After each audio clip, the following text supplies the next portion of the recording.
Live on the internets. Okay, let me know. Let me know when you want to actually make the battle and run the intro. Alright. Or are we not planning to do that this week? I don't think I'll run the intro. It was a little bit sketchy. A little bit sketchy last week. Fine. We survived it. Definitely survived it, but A little bit sketchy. I like why it. hello, Samuel H. Black. I love a Sam Black. Okay. Oh, I should update Oh, I'm not logged in as Gamestate. Somebody needs to log in as Gamestate for when the links to the non-magic related content appear. Someone asked me on my stream if Sam was still driving the car he won at Worlds many moons ago. Maybe he can answer in chat. I thought that was a sick question. It's actually a good question. I forgot he won that thing. That was 5 years ago, I think. I actually thought he just got the cash value or something when it happened. Oh, I think I remember I was there. I mean, that was when we were briefly introduced. Okay, yeah. Sam took the 20K. Yeah. He's above a car. Must be nice. And after that tournament, we went to this really awesome Brazilian steakhouse, and it was really good. And then they credit card gamed the bill, and Hoenn lost, and he was like, "I don't have any money, get fucked." I heard Osip lost a game once and then just canceled his card. I don't know if that's true because it's Osip, but it was funny either way. Also, standard Osip, so. Alright. We can go whenever you guys want, I don't care. I just got someone to take over my Magic Online match, so... Got him! I need the qualifier point pretty bad, okay? That's fair, man. What are we at, Cedric? I thought you were back on the gravy train now. Don't need any of them points for nothing. Just gonna win all them Pro Tours. Yeah, I don't need anything now. I just need all the pizzas. Alright. Well, shall we make it all official? Shall I run the business, since apparently we're not introing? Yeah, let's do it. Alright. Well, hello and welcome to episode number 2, we're going to say, of Gamestate. This is July the 30th of 2012. I am your host, for lack of a better term, Adam, a winner is you, Ragsdale. I will try, in following from last week's episode, not to explode into a internet fairy or whatever it was that I was last time and disappear 20 minutes in. Today we're going to be talking about, very briefly, we're going to touch on GP Shanghai, and we're going to talk about the Star City Open in Buffalo, and we're also going to talk about PTQs, because there were a couple PTQs this week, and a couple people that are connected to the show in some way may or may not have done well. So, without any further ado, my co-hosts are... Let's see, what order should I introduce you in? We'll start, I guess it's Glenn first. We will start with Glenn Jones, event coverage coordinator for Star City Games. That's me. Hello. You have Steven Flavel, all-around awesome dude. Steven, you want to say hello? Hey guys. And past and future Pro Tour magician, Cedric Phillips. Hi. It's been a good past 48 hours. I can imagine. So, the first topic we're going to hit today, much the same way we did last week, is GP Shanghai. It's the most recent format. It was M13 Limited. Again, I don't think we're going to have a ton to say about this. It was, of course, in Shanghai, so people who paid attention to the largely sort of Western-centric Magic scene will probably not be as familiar with the names involved. The winner was one Bo Lee, who was, of course, playing a limited deck, in this case one that was sort of goblin-centric and contained many arms dealers. The two things I wanted to mention from that GP real quickly were that one, it was my impression that arms dealer was sort of the standout of that particular GP or top 8, in just sort of being a really standout, powerful card, even beyond its obvious application, or at least what I hope would be obvious to most Magic players. And also that one of the people in the top 8 was Mono Blue Milieu. which is sort of yeah. Yep. So I'm gonna throw to Glenn first. Go crazy. Give us your wisdom on M13 Limited and that top 8 in general. Yeah, it kind of feels like people still haven't gotten the hang of that format or know exactly what they're doing with it. There are a lot of weird things. I found it funny both of the finalists had Krenko in their deck, so he's cemented as one of the stronger rares, clearly. Oh, card may be good. Yeah, and Arms Dealer, which we just had pop up, very good with Krenko as well. And I think that was like the winning combination that guy employed. Let's get Krenko up on stream in case some people haven't been lucky enough to... Yeah. Yeah, he's pretty good. I've played against him. I have not yet played with him, so... I've found a couple of the decks interesting. The blue mill deck, I honestly have no idea if that's remotely good or not. I've never tried it. I didn't even think to try it. I know Sands of Delirium is better than I originally evaluated, so it could be something there if you have Sands. And I think I almost died to a Mind... I could have theoretically died to a Mind Sculpt in my pre-release, but that was mostly because I was dumb and drew an extra card off Scroll Thief, not because I should have died. So that's kind of interesting, I guess. By extra card, I mean I attacked when I shouldn't have. That was the stupid part.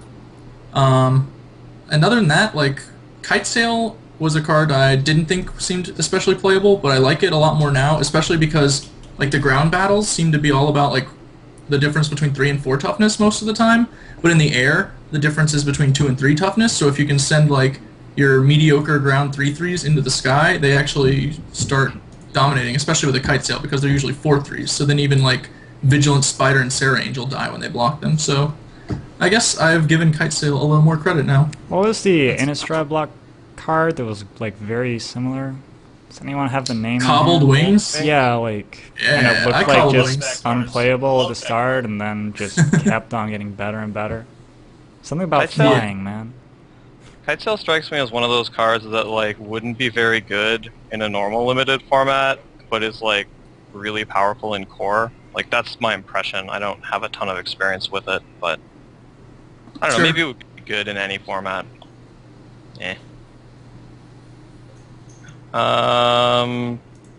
Steven, do you have any specific thoughts about this top 8?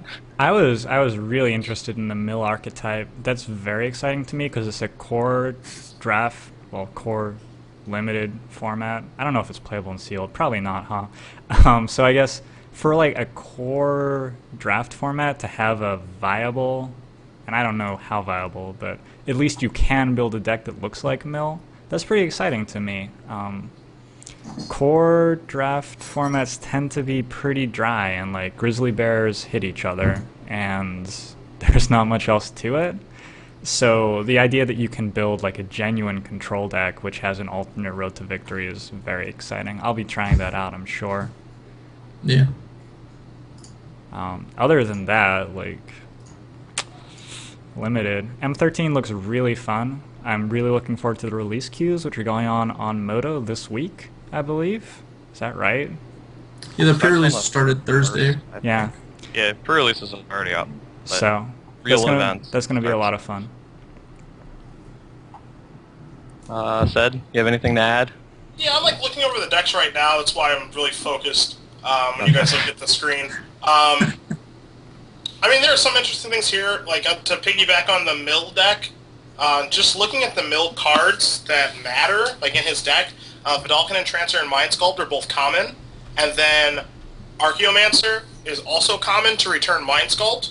So it seems like this deck isn't terribly difficult to draft. You don't have to open uncommons or rares. If you open up Sand Delirium, that's ideal situation, but you don't have to open those cards to be able to do this. And there are enough defensive cards between Kraken Hatchling and Downpour and stuff like that this is pretty realistic to pull off, I think. And Vidalcan and Trancer itself is a very solid defensive card. Yeah, he's just a good defensive card, of course, and then he's your win condition as well. So if you're ever going to have this deck, you're going to have probably 3 or 4 of them, like Wang did. Besides that, I mean, it's core set limited. The cards that are good are pretty obvious, I think.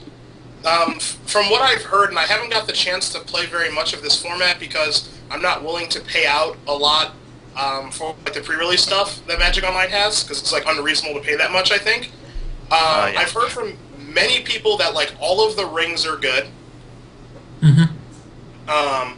And Aethermancer, I think I'm pronouncing it right, Archaeomancer, excuse me, is like a lot better than it looks because it's a 4-mana 1/2, but like its ability is very, very good. And then the rest of it just seems like rather straightforward. Like the uncommons that are good seem really obvious. The rares that are good seem really obvious, but there's a lot of play to this set because there's a lot going on, and the bomb rares like a Krenko, they're not like game over. Like there are things that you can deal with if your deck, like if you like a good deck with some removal, like those cards aren't unbeatable. I have heard a lot about Arms Dealer being like very good though, which like isn't surprising, but I've heard that it's like really, really good. Yeah. I played really terribly against that card at the pre-release. Brad had it, and I just like completely underestimated how good it could be, and didn't burn it when I could have, and then things got very out of hand shortly after. Yeah, there's all the support cards too. Like you can make Goblin tokens fairly reasonably, and when you have that, yup. Yeah, it's just like bonkers. Even though it's only a 3-mana 1/1, like still just really, really powerful if not dealt with. Like obviously it's insane if it's not dealt with, but it just seems like it's really, really good. Yeah, I mean, my experience with Arms Dealer was I had played against it in some like lower powered cubes as a Masks card before it was reprinted, and I knew what it did, but I didn't realize it threw goblins as opposed to itself.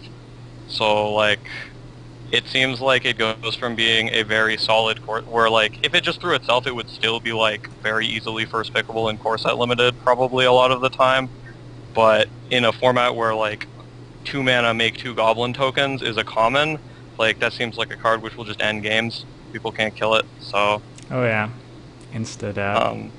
The other thing I wanted to mention was like, as someone who played a lot of ROG and like Ravnica Block Limited in general, Vedalken Entrancer was like a very powerful card in a very good deck, so it doesn't entirely surprise me that that deck is good, but I think it's Sands of Delirium, like the rare that like X-Mills or whatever, that card just strikes me as a card that will kill them like almost no matter what your deck is. Like I don't think you have to be a dedicated mill deck to put that card in your deck. I think it just kills them if like nothing else is going on, and you can probably have that deck regardless.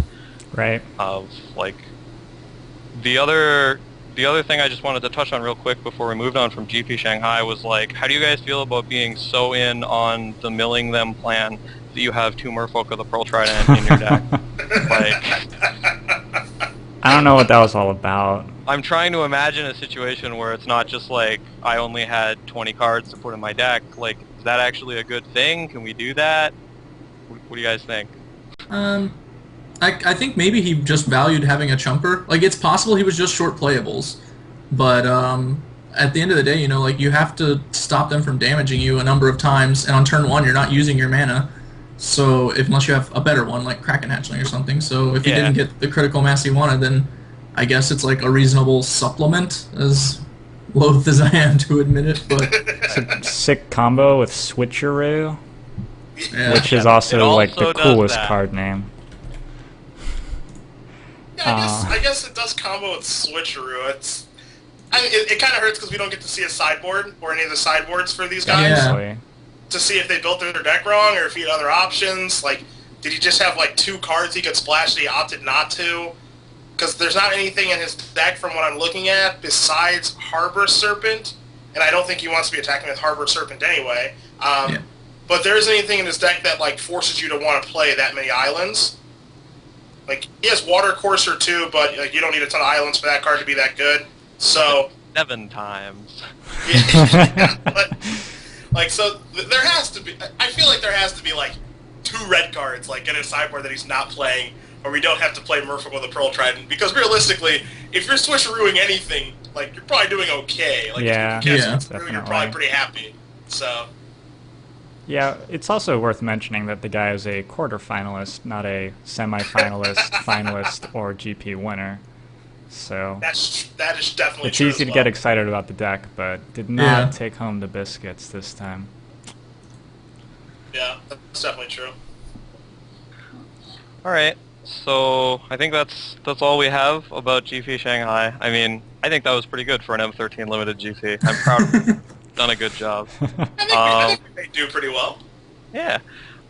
Next on the docket, we have the Star City Open in Buffalo, which is kind of exciting to me personally. I mean, I wasn't at this, but I could, in theory, have been in Buffalo. So I hope that they come back to my area of the woods repeatedly in the future. But the Standard Open was won by one Carl Dillahay. I will probably viciously murder his name. Playing, I don't want to say blue-white Delver. Like, it was basically mono-blue Talrand Delver, but they have Restoration Angels in the sideboard. But it was the Talrand flavor of Delver. But it also included such other exciting topics as an Elf Wave deck, which we will touch on shortly in the future.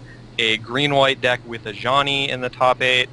And then there were also some sightings of people playing 3-color Wolf Run and all sorts of other exciting stuff. So the first thing I want to talk about is the Elf Wave deck, because I think that was the most exciting and probably most talked about thing to come from that event. For those who are not familiar, this deck plays like at least 12 1-mana mana creatures, and then 4 Genesis Waves, and just makes all the mana, and then makes a variety of huge things. There's some Green Sun Zenith package for Crater Hoof Behemoth, and there's all kinds of goofy stuff. So what do you guys think? Are elves going to be waving and murdering stuff in the future? We will go with Steven first. Steven, how do you feel about Elf Wave? I saw a tweet that was like, "This is why the standard metagame can't have good things." What's happened to the standard metagame is that, like, Whip Flare's gone, Slagstorm's gone, nobody's playing Wrath of God, and Bonfire the Damned has sort of taken its place, and it's great in the super stally creature mirrors, but it isn't a super reliable, you can count on this to clear the board at any moment. And when you have an environment like that, people can do really stupid stuff sometimes, and this is an example. Like, the deck just insta-scoops to Tremor, as far as I can tell. But but on the other hand, on turn 5, my entire library is in play. So as long as you don't cast the Tremor on turn 6, you're very dead. I don't think that the deck is, like, as good as it played.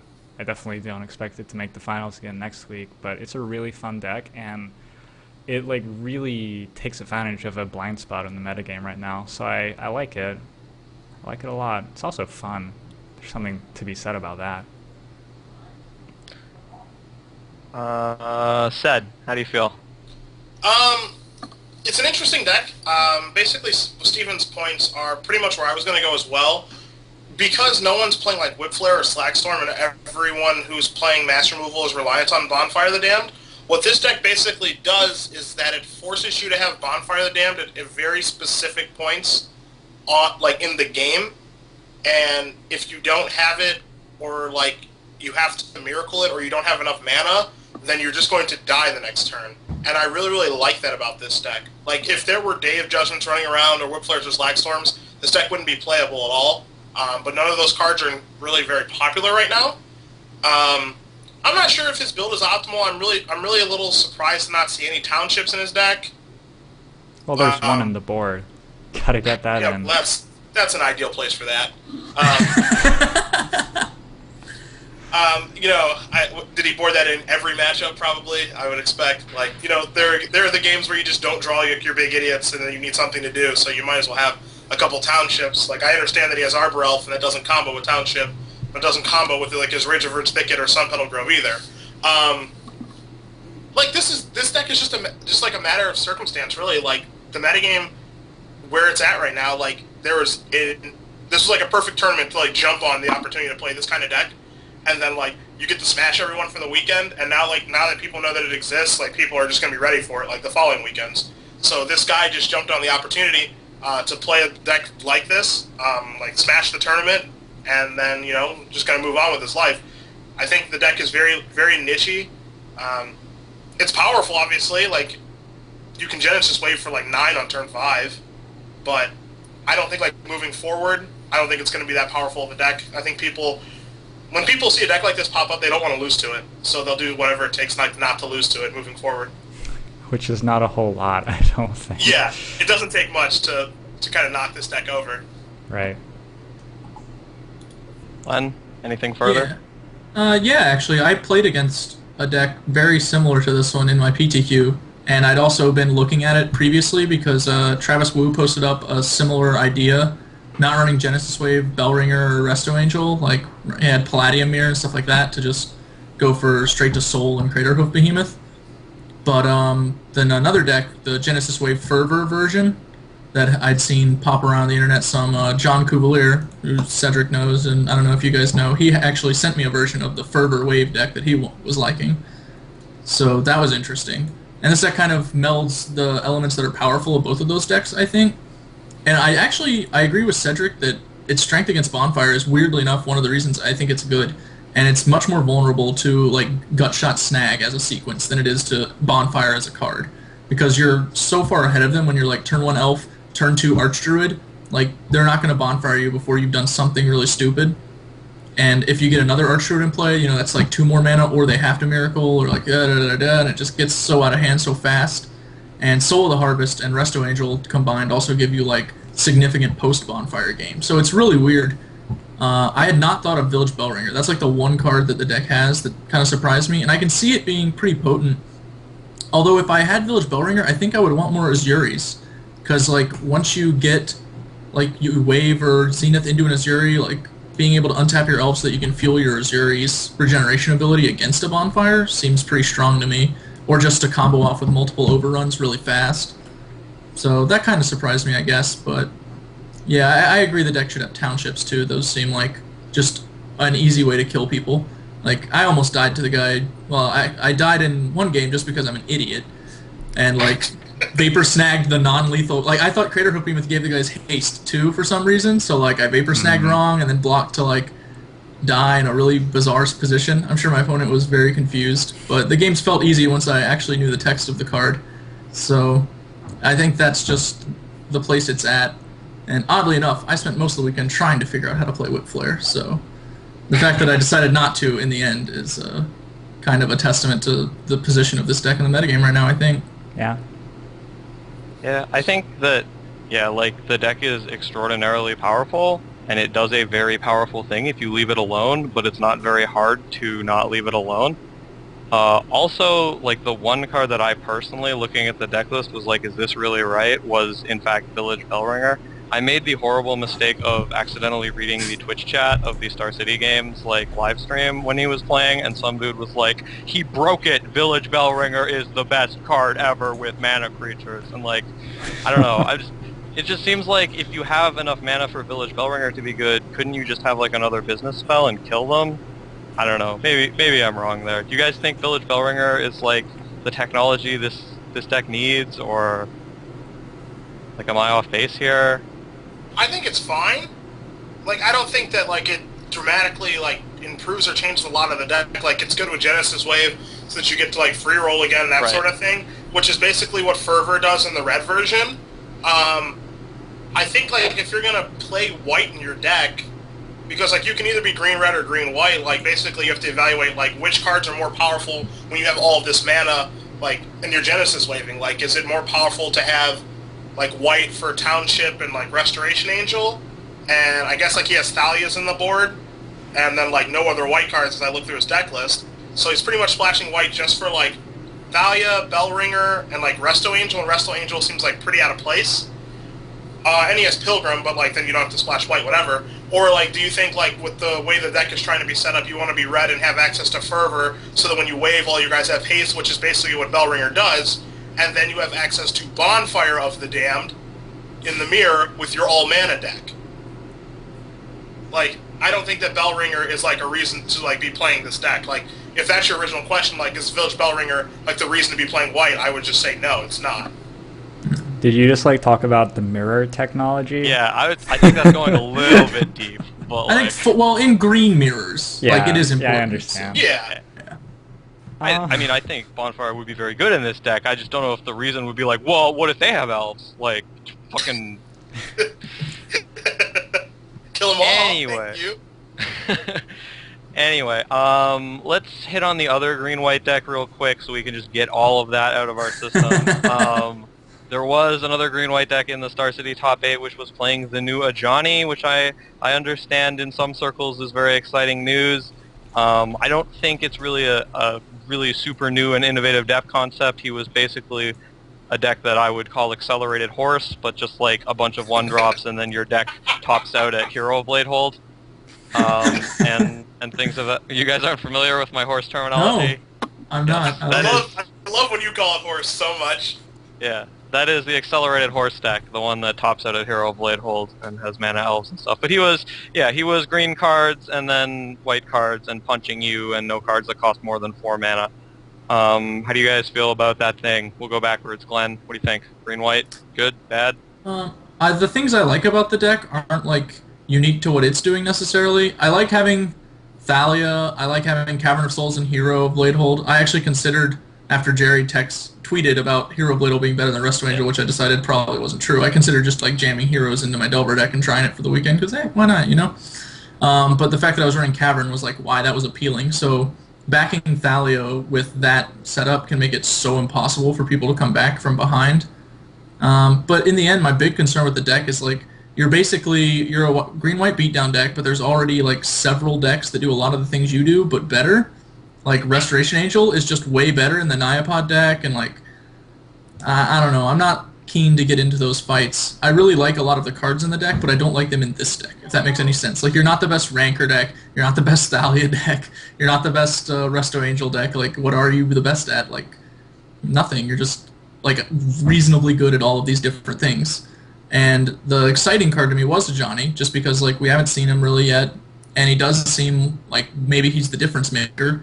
And obviously like Ajani on a Hero Blade or something is like completely insane and probably stone killing them, but I'm not that impressed by it, just like in principle, I guess.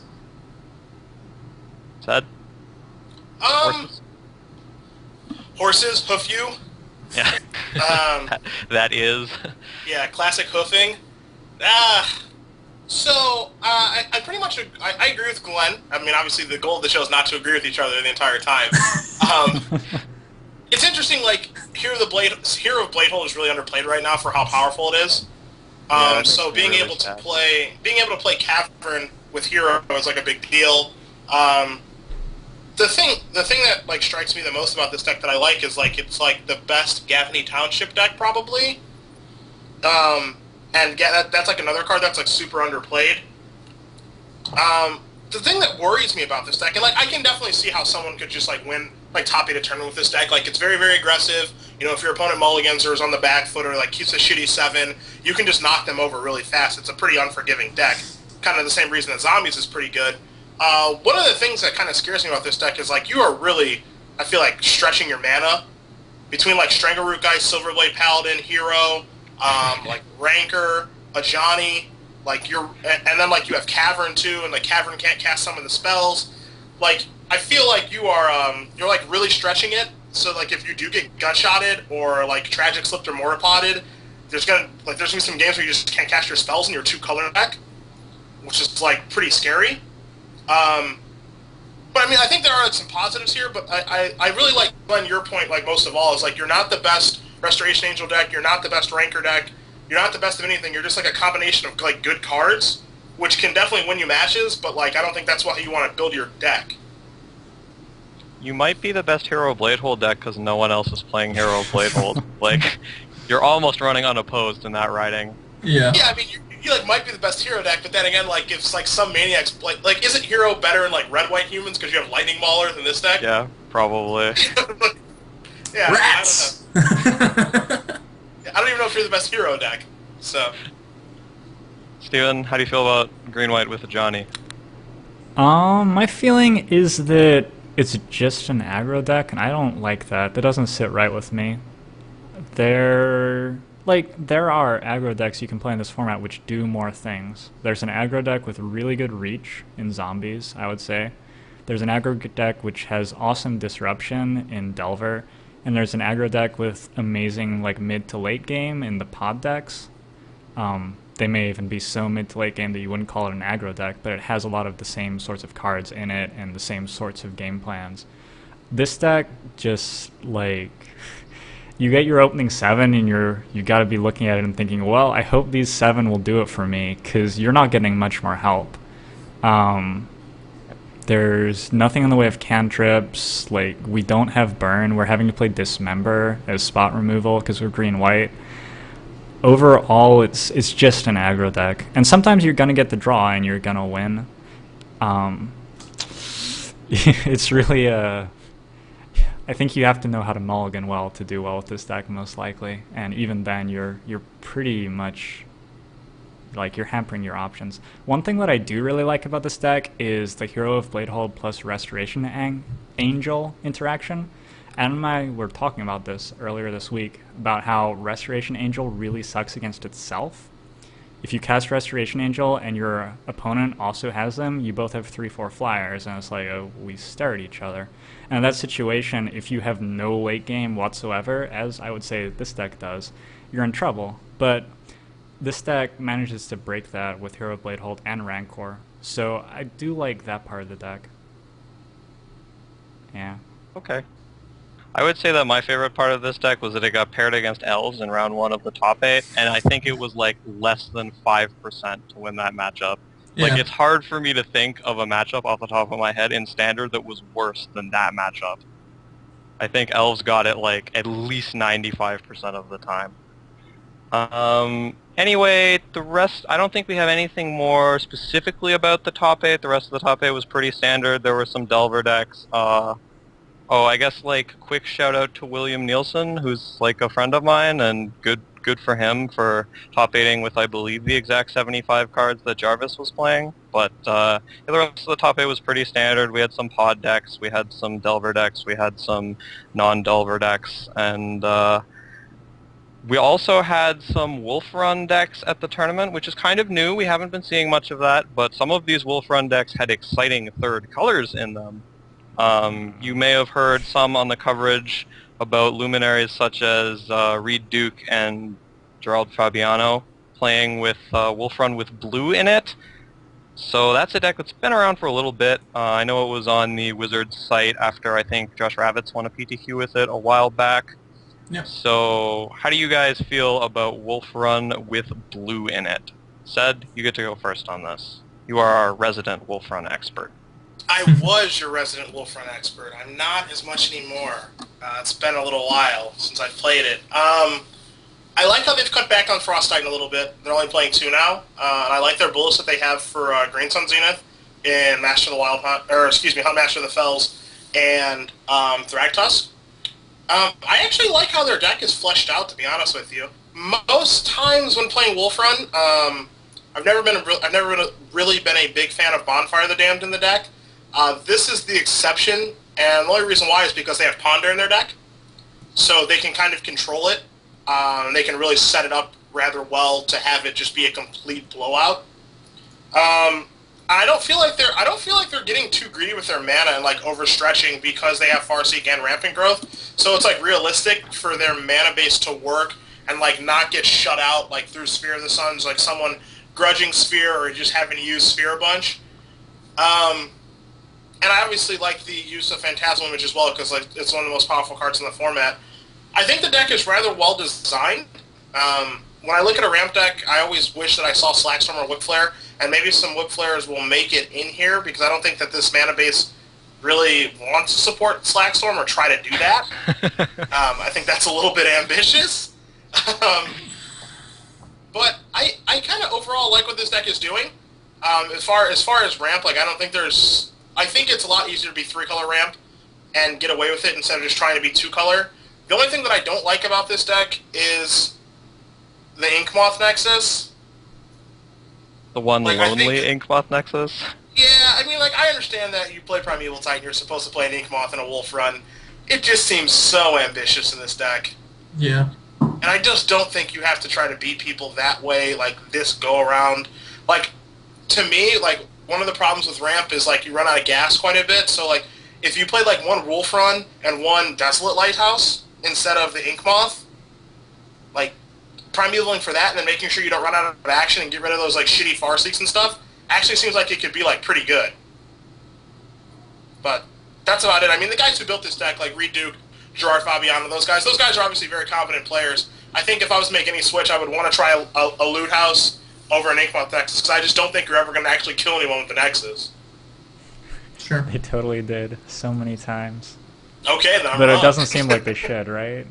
Yeah, it doesn't feel like it should ever happen. Turns out Brad Nelson was just cold to Inkmoth Nexus. Like, Yeah. 10 turns Wasn't from he- now, absolutely dead.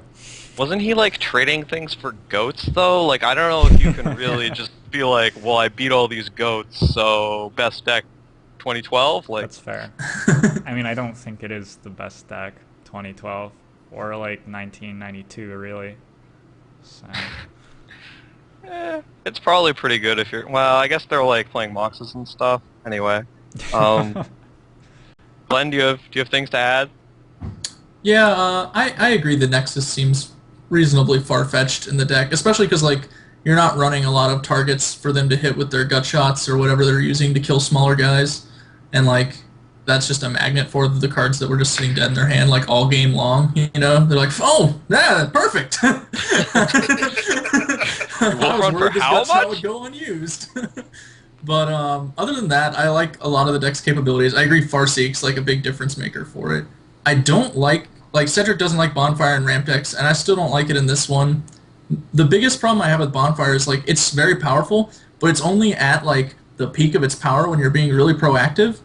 I was trying to make like a blue-white-red mid-range deck work for this weekend for the PTQ, and like in my head it all worked well, and like the mana was fine, and the list looked okay on paper, and then like I started playing the games, and I'd like Bonfire people and still lose every now and then, and I was like, why is that happening? That's not remotely acceptable. And it was just because like I wasn't attacking them enough. Like I didn't have enough on the board when I did it. They could bounce back faster, and it's like if that's the case, then you know something like Whip Flare is actually better because it's just more efficient and consistent.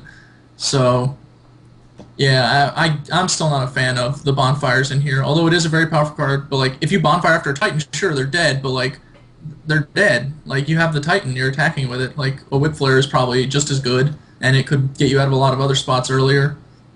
It's more powerful, but I don't know. I feel like they went a little miracle heavy. I do like the Temporal Masteries though.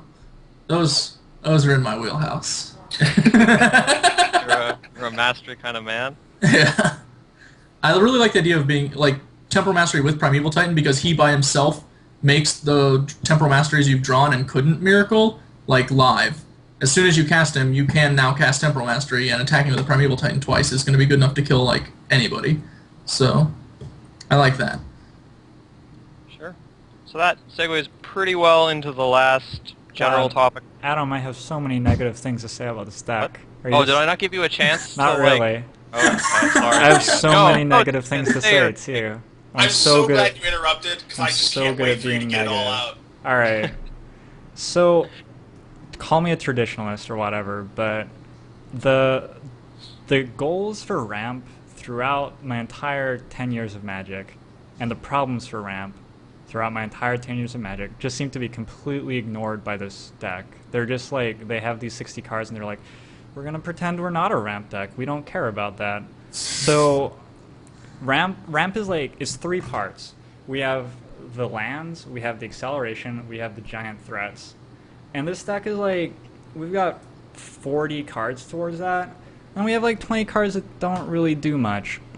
Ramp has this giant problem with green mana. It always does for some reason. Tooth and Nail had all the Tron pieces, so it could only get 12 or 13 forests in there. Valakut had like the Valakuts and the basic mountains. It could only get so many green sources in here. This deck does not have that problem. It does not have to not have enough green mana to consistently cast birds on turn 1 or what have you. But they just like took all the forests out anyway. They have to mulligan 15% of games because they don't have green mana. Like, they just do. That's how math works. They have Ponder. I don't get what Ponder does. They have 4 ways to cast Ponder in turn 1. They're up to 8 ways to cast on turn 2, I believe. I guess you could bop it, so maybe like 8.5. It doesn't find you your acceleration as far as I can tell because you can't cast it soon enough. It doesn't really find you threats because you barely have any threats in the deck, and the like strength of Ramp is that you can have the threat in your opening 7. Like, you look at your opening 7 and you already have the ramp, the land, the threat. That's like why you keep the hand, why it's a good deck. So it doesn't really do that great. It like sets you up for a Bonfire or a Temporal Mastery, which is like, it's cute that Temporal Mastery can play as Explore or it can play as an actual Time Walk, but so often you're gonna not have the threat and you're gonna like have the Temporal Mastery instead, and you're gonna take a Time Walk and draw another card, and it's like rampant growth because like 75% of your deck is dead to you there, and you're like, wish I had another threat. So you have Temporal Mastery, which is a mulligan a hell of a lot of the time as well. Sure, it's great once you get Primeval Titan, but as long as you're like headed towards that place, it's completely worthless to you. So many things not to like, in my opinion. If it works, and that's great, but if I were to build a ramp deck, I would not be going like anywhere near this. 2 Phantasmal Image? Like, why? You're meant to be able to play a giant threat and then it wins for you. Not like I copy your Blade Splicer. You get a. Did you know you get a golem when you do that? Like, just saying. Don't. I mean, now that you've brought up these points about the deck, like, I did a brief overview of the deck. You know, I look at like all these cool cards and like how they should all work together, and like why all these cards should be good. But you know, it's chances are that the games don't play out the way like they're supposed to.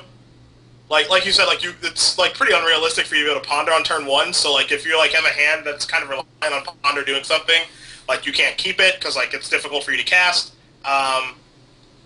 Some other things like that, like it just I can definitely see how like you have like it looks good on paper, and then like when you're actually playing games, you're like fumbling around to try and like make things happen, and then these things don't happen, and like then you don't get your threats out efficiently enough, and you can't 2-4-6 the way that this deck is supposed to. I've never liked Ponder and Ramp decks, honestly. I'd rather just have a business spell than like a card that's supposed to find me my business. I would just rather load up on like real cards than having a card selection card, but I definitely understand like now that you've like kind of laid out your thoughts and stuff, it makes more sense to me actually. Cool. I like Ponder. I like Ponder. It's great for flipping Delver and stuff like that. I mean, I like it in decks like this because it has so many shufflers that it can play Ponder as like the impulse a lot more often. Like you said, he can't Ponder on turn 1 or 2, but I think like its ideal Ponder turn is actually turn 3 to go like Ponder, peel the best card, play another Accelerator. But if you're doing that, then Ponder like doesn't get you a land and it doesn't get you an Accelerator. Like I mean, it gets you whatever you might need, like in that position, because that lets you basically semi-double as like the 2 to 4 we have aspect. like 7, 8, 9 real threats, and I'm like counting Huntmaster and Thragtusk, I think, in there. 6, 7, 8, 9, 10. 10 real threats. So like the chance of you actually hitting that on Ponder is pretty slim. It's not that bad. 10? I mean, yeah, you're gonna have like 47 cards in your deck, and but like you don't always want the threat, you know. Like sometimes you want the other card. That's the thing. Like I find that pretty realistic. I don't know. I do want like I feel like Green Sun Zenith is one of the better cards in the archetype. So like only having 2 of those is kind of weird, but I can see what it's doing in there. I also don't really like Frost Titan. You don't like Frost Titan? I don't really I don't like Frost Titan Titan. either. I don't know, like, if you cast Frost Titan against, like, Pod, don't they just, like, okay. They ignore it. Yeah. Alright, Wolf Token, block. So you're, like... Blade Splicer, block. Like ruining your mana for a card that I don't really think even does that much. It's great in the Delver mirror, probably. Well, the Delver matchup, rather, not mirror. It's actually not, because they can just image pay 2 and tap your Frost Titan. Yeah, okay. So it's not good there. It's really awkward. Yeah, it's definitely not great in the Delver mirror. Like, I think like if I was to like make a change to this deck, like from playing Ramp a bunch, like a couple months ago, like the games you win is when you 2-4-6, and this deck has 7 2-mana ramps, 3 solemns, and then like a bird that you can Zenith for, And I just want as many ways to 2-4-6 as possible. I don't give a fuck what the 6 is. Like, maybe the 6 is not supposed to be Frost Titan and it's supposed to be Warm Coil Engine in your 3-color deck so you can actually cast your 6. But, like, I think that you have to have another Solemn and another Farseek so that your deck can actually 2-4-6, like, a lot of the time. Temporal Mastery is worth noting. That's, like, meant to be like a Kadama's Reach or something, if you think about how it works in the ramping. You have to top deck it. That's unfortunate, but you can do that. Sure, it's not something that's, like, it's obviously not something that you can count on. Yeah. Like, I always know, like, what my Rampant Growth and my Farseek and my Solemn is going to do, and, like, that's always going to let me 2-4-6, where, you know, there's the variance of Temporal Mastery. Like, if it's in my hand and it's 7 mana, if I draw it, like, that's cool, but, like, there's a lot of times I can draw it where it's dog shit. The images do seem out of place, even though image is, like, retardedly powerful, which I'll be talking about later. But I could see, like, not playing them or playing them on the board or something, but I want 6 mana guys, and I want to be able to 2-4-6 all day, every day, and I don't know that this deck can do that. One point that, like, we didn't bring up at all, like, you're talking about 2-4-6ing, and I've actually been kind of wondering about it, because, like, nobody's played the card anywhere yet, but it seems, like, reasonable for this. And if that's, like, not enough lead-in, Ranger's Path from M13, like, nobody's playing that card yet. I've actually been playing it in my Battle of Wits deck. But in the 2-4-6 strategy, like, it puts you to 7, which is your Zenith number. So, like, it actually gives you more outs to Titan them. So I've actually been curious if, like, is that card just being overlooked, or is it not good? Like, I don't know. I remember, like, Skyshot Claim variants are pretty good in, like, a lot of formats. Namely, like, casual junky ones or, like, Battle of Wits decks, but, like, that seems fine for what decks like this are trying to do, especially if you're dependent on Zenith for Titan. Like, Temporal Mastery is even another 7. The card is Veggies for Forest. Is that correct? It's just Veggies for Forest. Yeah. Seems okay. I mean, it's a 4 in the 2-4-6. Yeah. Let's do 2-4-6 or 2-4-7. I'm not entirely sure that it's better than Solemn, but definitely not. But, like, it's, like, kind of hard to say how good Solemn is right now too. Just because, like, it doesn't fight very well against, like, a lot of the cards in the format.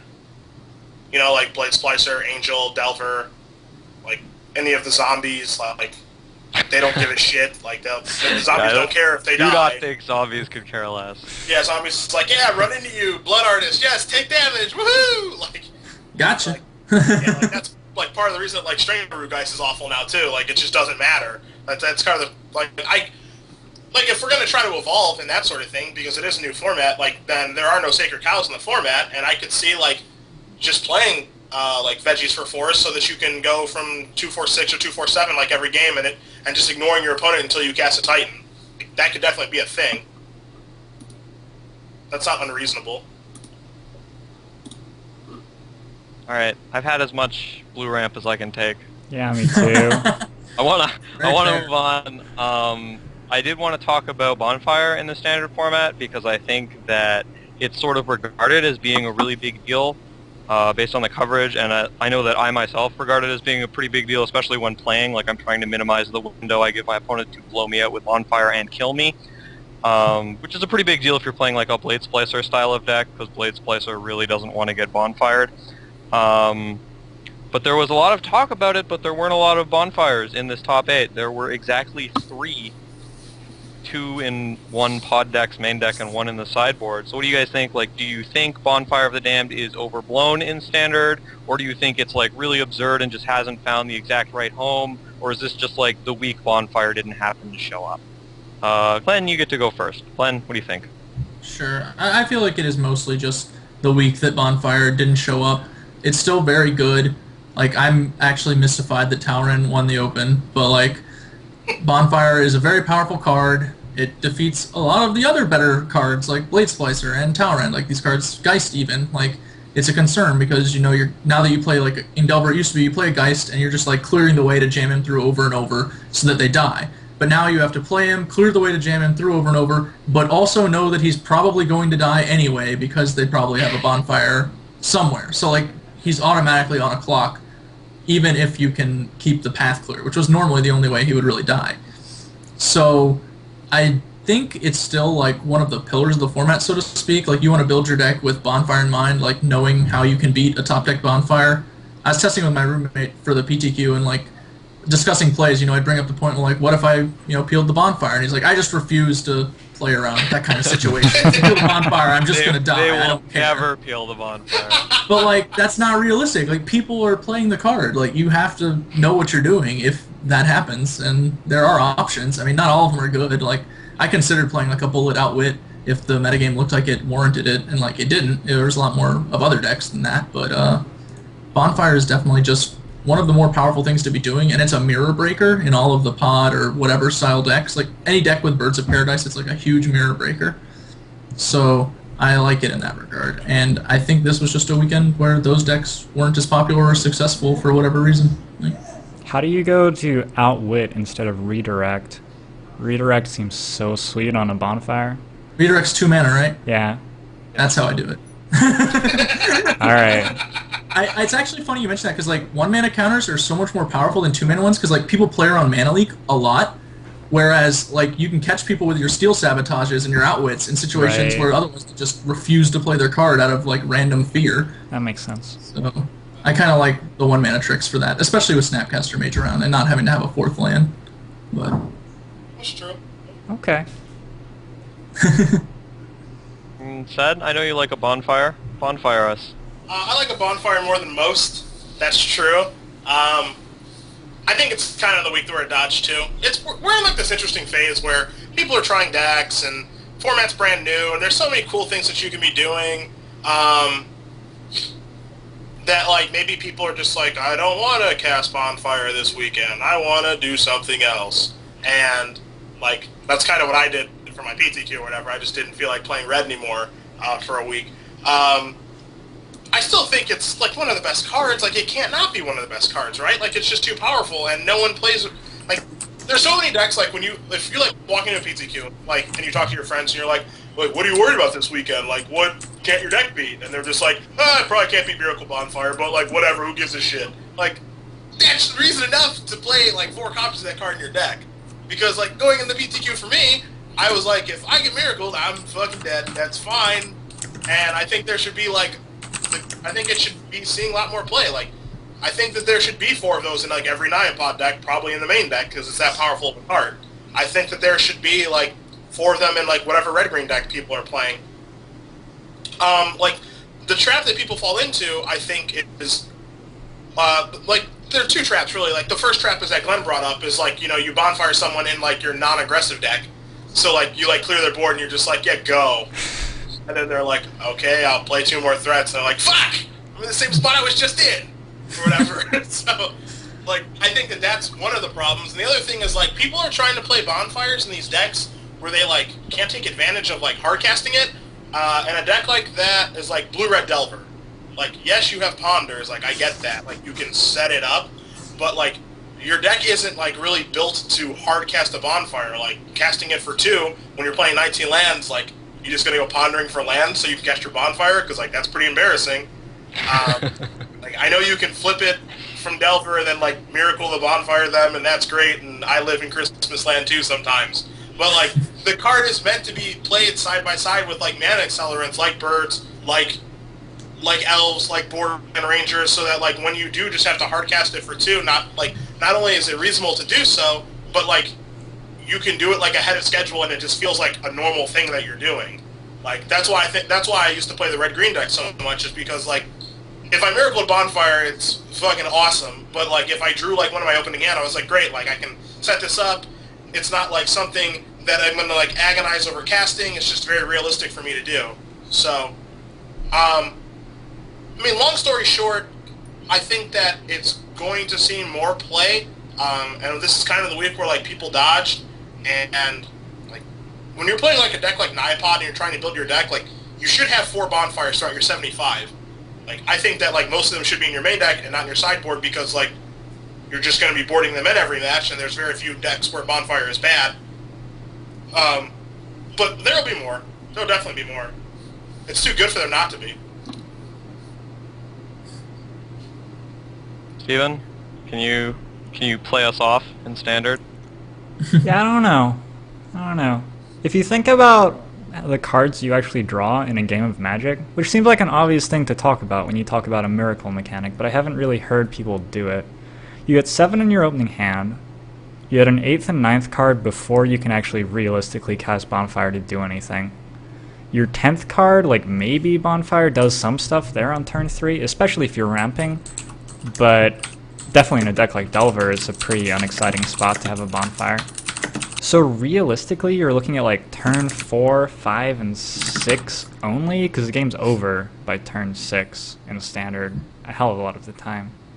You're looking at like 3 out of 13 chance that Bonfire is actually getting miracled versus you drawing it. So I think to put Bonfires in your deck, you need it to be pretty damn good when you just draw it. You need it to like... It really needs to be pulling its weight there, because obviously it can be great when you miracle it, but that's not the main half of the card at all. Maybe if you're pondering and thought scouring as well, like I really want to make some sort of blue-red mid-range gross ugly deck which has thought scours, ponders, bonfires, grim lavamancers, and desolate lighthouse or something. I feel like that would be a fun deck to lose with for a while, and that's like... I have it on good authority you might win a GP. Alright, good. Just saying. Yeah, that's what we got. Or even make it rug, like the mana doesn't work or anything, but that's like the ideal, I feel like. Wolf Run Blue actually is sort of like the deck you would think of when you thought of somewhere that made Bonfire work. I think that a lot of the decks that are playing it is not actually good enough. And I don't think that... I think we'll see like 8 Bonfires in a top 8 on average, probably. That's at like the line at 8.5 perhaps. But I don't think it's unreasonable for a bunch of decks which are cold to Bonfire to be top 8ing these events, because even in the games where it's going to be really good against them, if you have 4 copies in your main deck, you maybe get to miracle it 25 or 30% of the time in a relevant spot. It's still not actually breaking the matchup open for you. Just putting in your deck doesn't do it on its own. Alright, I feel like we've done enough Standard to take a break from Standard. We will be back to Standard in a later segment, but for now I want to move on to the second day of the Star City Open in Buffalo, where people played Legacy, Belchers frolicked, and Squirrel Opposition was seen hiding in the rafters. So that event was actually won by one Josh Cho playing the newly revitalized Merfolk, now able to bring not only Merfolk of the Pearl Trident, but Lord of the Pearl Trident or something like that. The slightly superior Lord of Atlantis. It is better because it doesn't give your opponent's Merfolk +1/+1 and Island Walk. So I just wanted to ask you guys, basically, is Merfolk something new which should be feared? Is it just a solid deck which has always been fine and happened to do well at this event? How do you guys feel about Merfolk, and did you think there was anything else super exciting that happened there? Let's go Cedric first today. Yay! I think Merfolk's real good. Like, really, really good.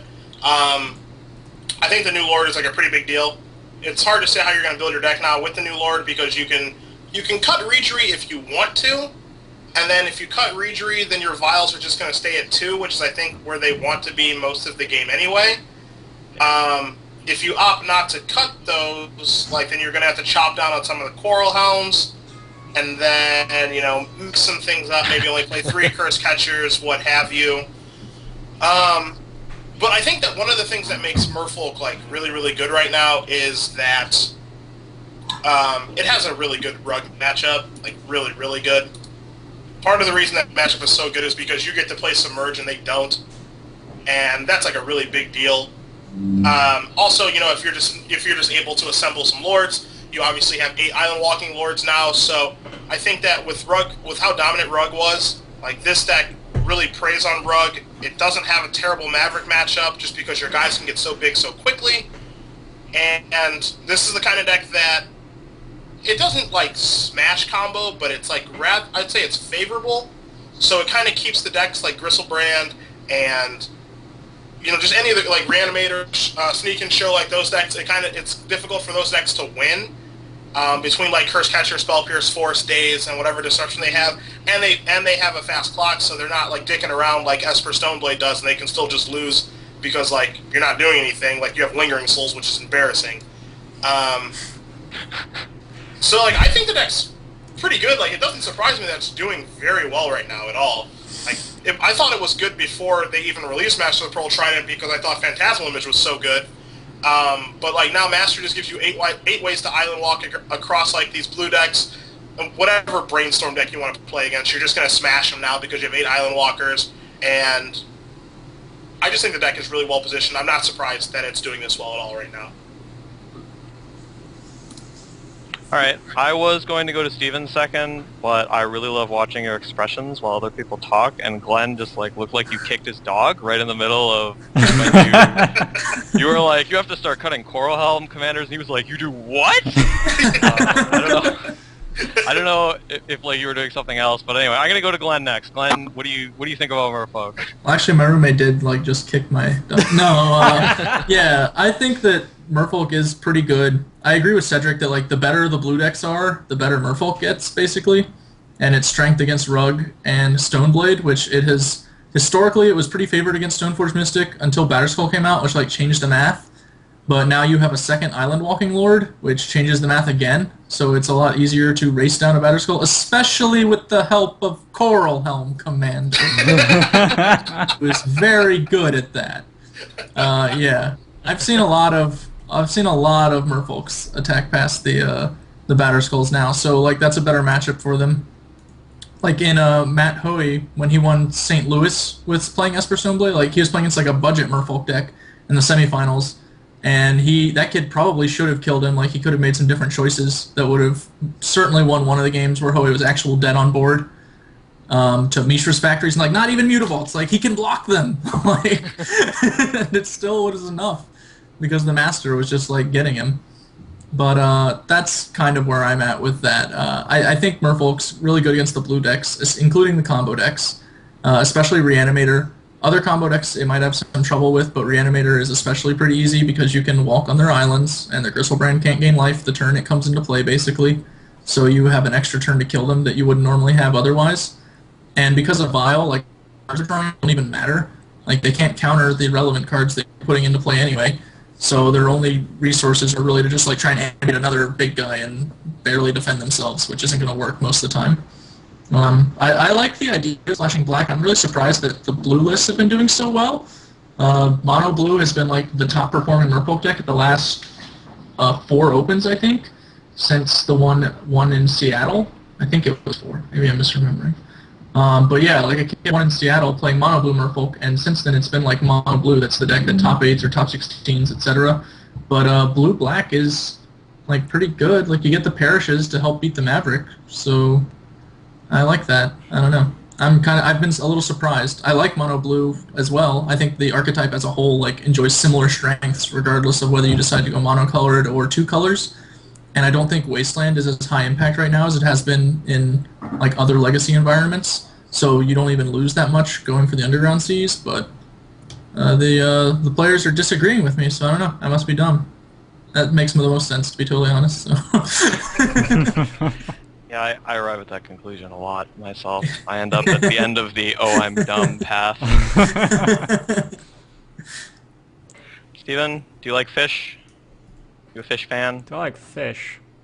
I honestly think Delver is closer to fish than this. Well, these are the literal fish. Like, these are the fish mentioned in the fish deck, so... The merfolk? Yeah, I suppose so. Those are the fish in question. I like it, I do. I was not too surprised to see it win. I feel like it's a very normal-ish sort of deck, which is an odd thing to say because there's very little that's actually normal about it. But its matchups are generally, I think, going to be fairly normalized. Like, it's not going to 90% a whole lot of decks. You're going to have a deck which plays pretty well in a lot of spots. Unlike Rug Delver, which is sort of similar, and unlike Esper Stoneblade, like, they're all sort of like in the 50% range, maybe a little higher, maybe a little lower. those decks like have all these complicated decisions. Like I have to like stack my deck just right for Delver. I have to counter. Merfolk I feel like is a lot simpler on the brain. Like the reason you win is that your Lords Island walked over for 20 damage before their guys did, or they didn't. And there's not too much that you can do to really change that. So I feel like it's a really good deck choice for someone just picking up Legacy. I could definitely see myself recommending it. There's obviously a little bit of complexity and like where do you use the removal, what do you do with the disruption and so on, and understanding some of the rules like how big is my Mutavault when Lord of Atlantis is in play, and Humility is too. That happened in the finals. That was pretty funny. But yeah, I like the deck, and there's something to be said about how inbred the format's got. Like Gristlebrand arrived and he was like, I'm Gristlebrand, the entire format is me. And then people like put a single Caracas in their deck list, and then Gristlebrand was like, ah! And then the entire format wasn't Gristlebrand anymore. And and then people were like, well, what if I put Omnipotence in my show and tell deck so I can put Gristlebrand back in play again after he disappears? The format's gotten, I think, a little bit inbred, and Merfolk is always just going to be a vanilla sort of deck which really preys upon that. If Rug Delver isn't playing enough spot removal, it's going to start having trouble. If the combo decks are starting to play weird stuff to get around something like Caracas, they're going to have trouble. Merfolk is always going to be just there to punish it a little bit. So, yeah, I like the deck. Okay. The other thing I wanted to touch on real quickly in the Legacy Open before I opened it up to do you guys have any other thoughts is the show and tell deck that was running Omnipotence. I think that's the name of the card. So you can Omniscience. Yeah. The one where you cast everything for free, the 10 mana enchantment. Yeah. I call it Omniscience. Oh, I like Omniscience too. Alright, it's Well, not actually, Omnipotence. I got that cue from the chat, and whoever wrote that in chat was totally wrong. I'm so embarrassed now. Okay. I just wanted to know how you guys thought it was. Like, do you think that is better than the builds that don't run it? Do you think everyone should be putting all of the enchantments into their deck? I would just call it big dream halls myself, or like Papa dream halls maybe. But let's start with Steven. I know you just said some stuff, but you haven't gotten to start before. Alright, yeah. So. Well, I actually really like Omniscience. I love what it does with the deck list. You may have to like look at the deck list. Maybe someone could link it in chat, because there's a lot of stuff going on behind the scenes which is making Omniscience just great. You get to Burning Wish for Petals of Insight, and then you just cast Petals of Insight forever, and then you Grape Shot them off a second Burning Wish that you finally find with the Petals. I think I worked it out, and the deck like just stone cold kills like 1 in 200 times on turn 1 from a hand of 7 with no mulliganing or anything. That wasn't counting cantrips or anything, so it's got a little explosive pack to it, and I'm sure that the turn 2 numbers are way higher, but my brain isn't big enough to work that out. I like that it answers the question that Caracas was posing, like, well, you made this giant threat, now what do you do? And Omniscience, like, the answer is you are dead. So that's that's a pretty good answer, I would say. I like that it means you get to cast Emrakul, so you get the time walk off Emrakul, and then they're probably dead before they get another turn. And I like that you get to do stuff with Gristlebrand the turn that you put it into play. So like you draw your 7 with Gristlebrand, and they're probably dead, because you have all these cantrips and stuff. You just have to find a Burning Wish at that point. I think it's a very, very powerful card, and adding it to the deck doesn't make it too like top card heavy, amazingly enough, because all of a sudden these Burning Wishes, which are useful in other spots, are becoming your kill cards as well. So I like it a lot. I would not be surprised at all if it's here to stay, and obviously the downside is you lose Sneak Attack, that component of the deck, but we've seen decks cut Sneak Attack already without Omniscience, so I think that the deck can work. Yeah. Glenn, you get to go second. Sure. I agree with a lot of what Steven said. I think this deck has an element that Ari Lax used to like tout Dream Halls when that was like first becoming a deck again, basically. Assuming it ever was a deck, which I haven't played like that long, maybe it was. So, but the idea was that it was slightly better than several of the other combo decks because your combo pieces, especially like with the Temporal Masteries and whatever, could be pitched to Force of Will, or like with Temporal Mastery Miracled when you're not going off. So they just had utility, whereas like traditionally Emrakul and Gristlebrand just don't do anything until you're trying to kill your opponent. They're just actual stone blanks until they're the nuts. But Omniscience can be pitched to a force, like it is useful in that regard, and Burning Wish can be used to find a show and tell or a different kind of answer in addition to being used to kill the opponent.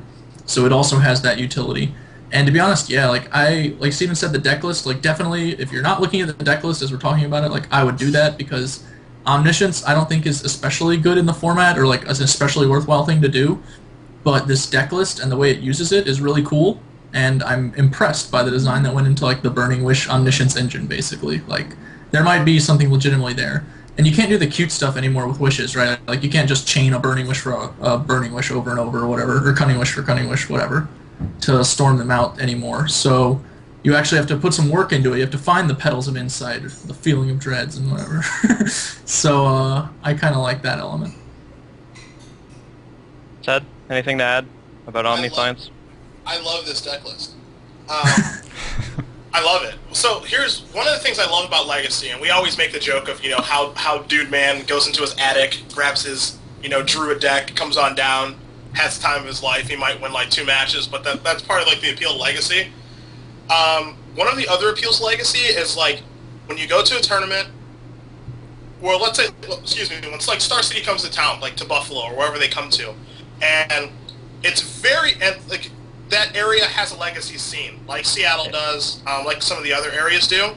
It's very clear to me that this gentleman, Travis Allen, knows a little bit about Legacy. Because Yeah. you don't just come up with this, okay? You don't go to the tank for like 5 minutes. You're like, you know what card I need? Petals of Insight. That's it. Because yeah, because I haven't seen that card in 8 years. And when I heard that he was casting Petals of Insight, I had to look it up. I'm just like, I know that card was really good in its limited format, but I don't know what it does. And then like Chapin like explained that, you know, he's just going to keep casting it and then just going to grape shot you. And I'm like, okay, you got to go pretty deep for that. Like this guy definitely was like, he had like this like tournament like marked on his calendar or whatever, and he was just like, I'm gonna like prepare for it and just destroy some people. And his deck list is very clearly very well thought out. Like you guys said, like if you guys know the deck list up, you should definitely bring it up. 6th place at the Star City Buffalo, but there's a lot that's going on here. I think I overall agree that like cutting sneak attack is fine for Omniscience, which is what I'm going to call it. And like you're just more reliant on show and tell. Just looking over this deck list, you guys can correct me if I'm wrong. Like if someone extirpates, like if he Burning Wishes for show and tell, and then like someone like makes him discard and extirpates it, can he win? Like is he just that reliant on show and tell to win? Yeah, not if he Burning Wished for it. He can't. My favorite. Sorry, my favorite part of the coverage was in fact Chapin pointing out that he can hard cast Omniscience. He can just like put down enough lands and be like, this one. I don't know if that actually, don't think that ever actually happens in the real world, but he could in theory do that, I think. There are the 4 copies of Jace. Part of the reason that you played like sneak and show is because you had like show and tell and you had sneak attack, where like this one is much more reliant on show and tell, but you have Burning Wish, so you theoretically have 7 copies of show and tell. So I was just curious, like, to see if someone took away your show and tells, what would happen. But like, you also have one to wish. You have to have one to wish for. So like, the situation of them like thought seizing you and then surgical attracting them probably is not going to come up, and you can do like a pretty good job of playing around it too if like you're pretty proficient with the deck. I like this deck a lot. I think that like getting the extra turn from Emrakul is a huge deal. You know, being able to replay Gristlebrand in case someone has Caracas, being able to just cast Jace. Like, there's a lot of play to this deck. You know, is it optimal? Like, is this the optimal list? Don't know. But it's a very, very good starting point. I like a lot of what's going on here, and I won't be surprised at all if this is a thing that people are doing for a little while. This deck is... It's insanely powerful. This is like the best show and tell deck, I think. Like, by a lot. Bold. I think it's a better show and tell deck than Reanimator or Sneak and Show. And like, some decks like board in show and tell, like whatever. Like I think this is the best show and tell deck by like a mile. And like you said, Glenn, part of the reason that Omniscience is so good is because you can remove it to forceful and misdirection. Like, that's just another selling point to playing the card over sneak attack. So, yeah, I think this deck is good. I really do. Okay. All right. Before we get out of Dodge, do you guys have anything else you want to talk about in Legacy? There were a couple like Rug Delver decks in the top 8. All the usual suspects were in fact present. I don't know if we actually had a Belcher deck in the top 8 this time, but I think everyone else was present and accounted for. Anything you guys want to talk about before we move on from the Legacy? No, I think we're good to go. Yeah. No, I'd rather kill myself than talk about Rug Delver, so... All right then. The only other main topic I have to cover this weekend, or this week rather, from the past weekend, are PTQs, which happened in a variety of places. If you were lucky enough to attend one on the West Coast, you might have found Cedric at one of your local PTQs. So Cedric, would you like to regale us with the tale of your PTQ experience? I'm gonna make you big, Cedric. I want a PTQ. Look at me, I want a PTQ. Oh my god. Yeah. This is so Very wonderful. Oh my god, I want a PTQ. Number 11 feels as good as the first. This is my 11th PTQ win, which means I've been playing Magic. Which means I've been playing Magic for too fucking long, is what it means. First of all, most of you guys know by now that I played Bantpod. Brewed it up after SCG Vegas. Actually, going in SCG Vegas, I wanted someone to play the deck, and no one would bite because people think I'm stupid, which is fine, because they're for the most part right. But I brewed it up, played it on my stream Thursday night for like 8 hours with like a huge audience, and then we worked some things out, cut some things, added some things. Went to the PTQ. I'll tell 3 quick stories about the PTQ that are pretty interesting. Round 1, I'm playing as a gentleman who does not play very much tournament Magic, based off of me talking to him before the match. He's playing Niapod, I'm playing Bantpod. We split the first 2 games. Game 3, we have 3 minutes left. And it's a 9-round PTQ, so a draw is as good as a loss at this point. And, you know, I'm shuffling really quickly, I table shuffle really quick, we both table shuffle, and then I give him my deck. And then he's about to hand me his deck, and then he goes to table shuffle again. And I'm just like, dude, come on, like, we have 3 minutes, draw as good as a loss, like, can we just get this show on the road? And he's like, I have a system. I have a system for my shuffling. Please don't interrupt the system. And I'm just, oh my god. All right. Did he ask for a stapler?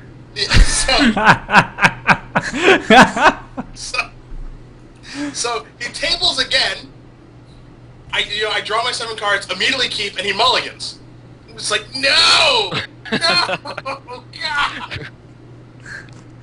So then he, like, begrudgingly keeps his 6 cards, and I just go, like, land, Pilgrim, go. He plays land, says go. I go land, bird, go. He plays a I'm praying to God he doesn't have Arc Trail. He plays a Michaelis the Lunarch with 1 counter. I then Acidic Slime his red source. He plays land, says go. And then I draw Birthing Pod, turn the slime into a Frost Titan, tap his red source, say go. And then the next turn I just sack one of the elves, make an image, copy the Frost Titan, tap his land, attack him with the Frost Titan, tap his land, and he's just dead. I killed the guy in 1 minute and 38 seconds. And I'm like so happy. I'm just like, if I get a draw, I'm gonna be so mad. Like round 1, and like I didn't want to be like the asshole who's just like, judge, slow play, what the fuck. Like I just wasn't in the mood to do that. Like I don't do that anymore really. But the fact that he said he had a system, I almost lost it. So that's the first story. Okay, like whatever. I win like a bunch of matches, make the top 8. I'm playing in the quarters against some guy playing blue, white, red, black miracles. His deck is like all miracles, planeswalkers. He has like a Nicol Bolas, Gideon, Tameo, and then like some spot removal, a couple leaks, and Snapcaster. Matchup's not good for sure. Okay. Game 1 he mulligans to 5, crushes me. And at this point, like his draw wasn't even good, and I'm just horribly worried that I can't beat him now. Because he just absolutely destroyed me with like Gideon and then Miracle, Entreat the Angels, whatever. Okay? So game 2, battling. My draw is absolute horseshit. And he plays like a Gideon, I like attack into it, and then he miracles entreat for 3, and then activates Gideon and makes me attack into it. And my board is Borderland Ranger, Acidic Slime, Phantasmal Image. So I'm in like some pretty big trouble, I think you guys would agree. Having to attack into 3 4/4s.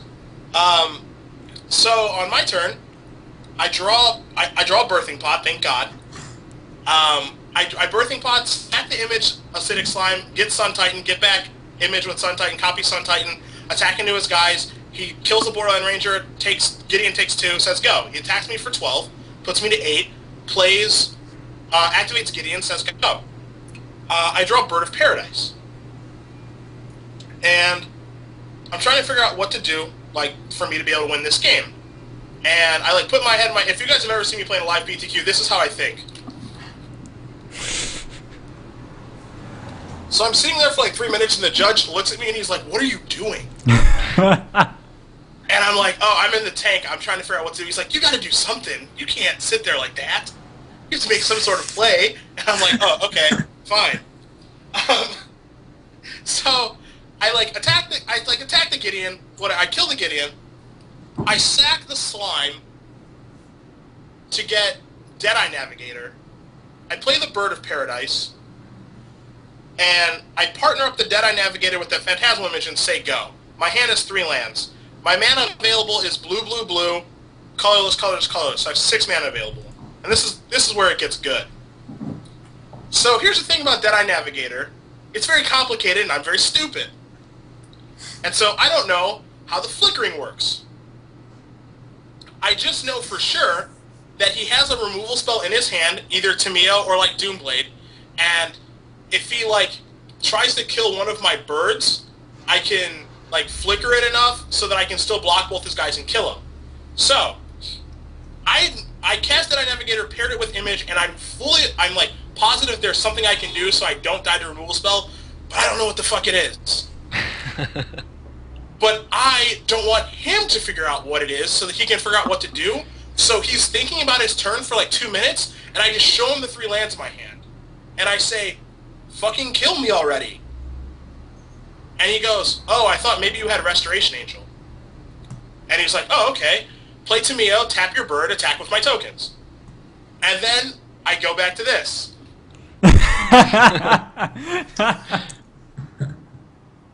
Because I know there's a way for me to activate Deadeye Navigator a bunch so that I can block both his guys and kill him, but I can't figure out how to do it. So I just do like all of this like thinking just out loud, just da-ha, da-ha, da-ha, da-ha, da-ha, and I finally figure it out.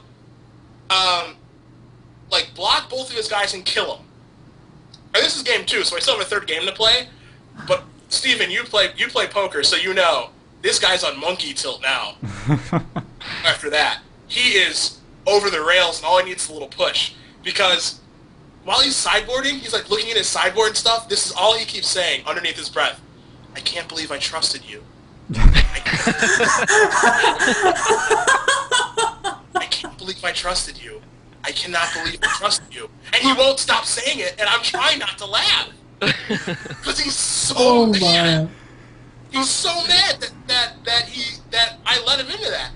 So, obviously, game 3, his first spell's on turn 5. He just immediately kept his hand, and he's just like, yeah, keep, land, go, land, go, land, go, just does nothing. And then, like, I kill him. So that was my quarters match. So I still have 2 rounds to go. And then the last story I'll tell is just the semis match. I'm playing against a Shun Kid, and I know that you guys have played, like, Magic quite a bit. So, have you ever played against someone who's, like, younger than you, who you can tell is going to be, like, really good in, like, a year or 2? Yeah, definitely. Sure. Like, I saw someone that was a lot like that at GP Minneapolis. I don't know how many I've battled, but I've definitely, like, I know the type. I've been wrong about it, too. Nope, just a stone moron. I'm playing against this kid, like, apparently this kid, his dad, what's it called? Owns, like, a card store in Seattle, and, like, you can tell this kid's gonna be really good soon. Like, really good. Like, I was playing against him, basically, like, this is the point where his career, like, he loses to someone who's older than him, learns from it, and then, like, the next time I play, he just obliterates me, because he's younger than me, wants it more, and is way smarter.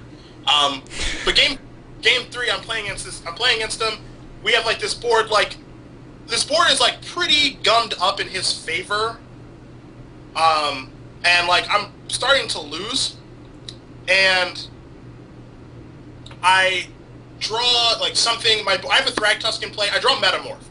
And I Metamorph his Restoration Angel, blink my Thragtusk, and then I activate Birthing Pod, and I say sacrifice Thragtusk, but I grab the Metamorph and put it in the graveyard and start searching. And so, I'm, like, going to search for a 6, and the judge is just like, yeah, you have to search for a 5. And I'm like, but I wanna